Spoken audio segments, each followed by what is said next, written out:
Hey everyone, Mike Robertson of Robertson Training Systems and Indianapolis Fitness and Sports Training.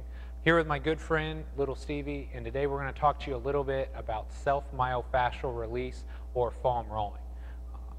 A lot of times I describe foam rolling as poor man's massage. We all know that massage is good for you and it feels great, but we don't all have the money in our budget to get it every week. So instead, we get some cheap tools that we can use on our own at any point in time during the day, and it's going to help keep our tissue feeling good, it's going to help us train hard, and it's going to help us stay healthy over the course of our career.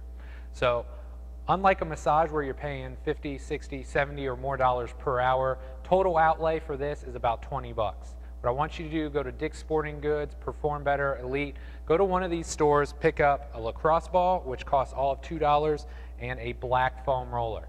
Once you have those two items, you can do everything that we're going to show you guys here today. All right, the first exercise we're going to do to loosen up your upper body and get it feeling better isn't so much a foam rolling exercise as it is a mobilization. So what we're going to have Little Stevie do here, we're going to mobilize his thoracic spine or his upper back. You can see he's got his fingertips behind his head, he's got that foam roller placed perpendicular across his body, and from here all he's going to do is kind of arch or wrap his upper back around the roller.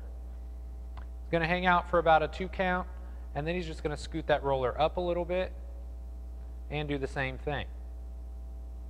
If you really want to get a nice deep mobilization, you can inhale, kind of reach forward a little bit, and then as you slide up, you can exhale and wrap that body around the roller. One of the things you guys will find, this feels fantastic. It's not only going to help your bench press, but it's also just going to help mobilize these tissues around your upper back. A lot of times we're tight and stiff there anyways from sitting at desks, driving cars all day. It just feels fantastic and it makes us move better. The next exercise or foam rolling technique we're going to use is on your rotator cuff.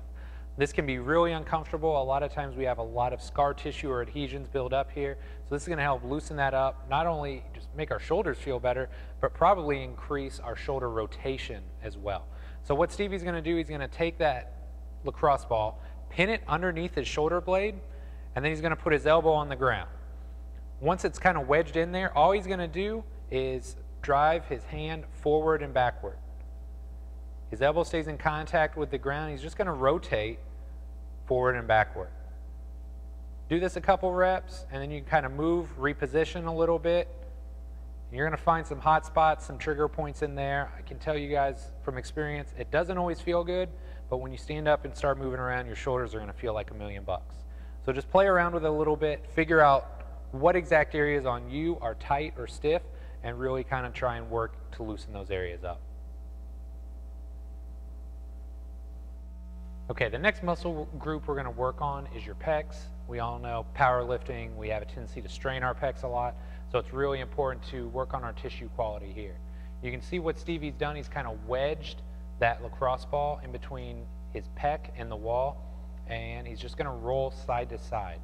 Again, there's really no right or wrong way to do this, and let's be quite honest, there's no way to do this and not look ridiculous. So get over yourself. It's going to help you feel better. It's going to help you move more weight. So just do it. About 30 seconds, and then you can go ahead and switch sides. The next muscle group we're going to work on with the lacrosse ball is your lats. These are the big muscle that run along the outside of your back or even your ribs. And you can see all Stevie's going to do, he's got it wedged in between his lats and the wall, and he's just going to work up and down. You can work up as high as kind of the back half of your armpit. But again, these muscles have a tendency to get short and stiff from all the upper body exercise that we do. So this really feels good. Go for about 30 seconds to a minute on one side and then switch it up. The next muscle we're going to loosen up is your triceps. You can see Stevie's got his elbow bent back and his shoulder is flexed. Kind of tuck the hand behind your head. That's going to give you a nice stable base. And then he's just going to pin the ball in between the wall and his tricep. This is one where you may not be expecting it, but it can be really tight and stiff. Again, all the heavy lockout work that we're doing, all the tricep extension work we're doing, this area can just get really beat up over time. So like all of these, 30 seconds to a minute, and then switch sides. Last but not least, we're going to loosen up your posterior shoulder caps, or the back half of your shoulder. All we're going to do here, wedge that ball in between the back half of your shoulder and the wall until Stevie's kind of pulling his arm across his body a little bit. That's going to lengthen his posterior capsule a little bit and his rotator cuff. He's just going to work to loosen up those muscles and the capsule on the back side of his shoulder. Again, this is one of those areas that tends to get beat up over time. It can be a little awkward. The ball may slip around a little bit on you, but go for about 30 seconds to a minute and then switch sides.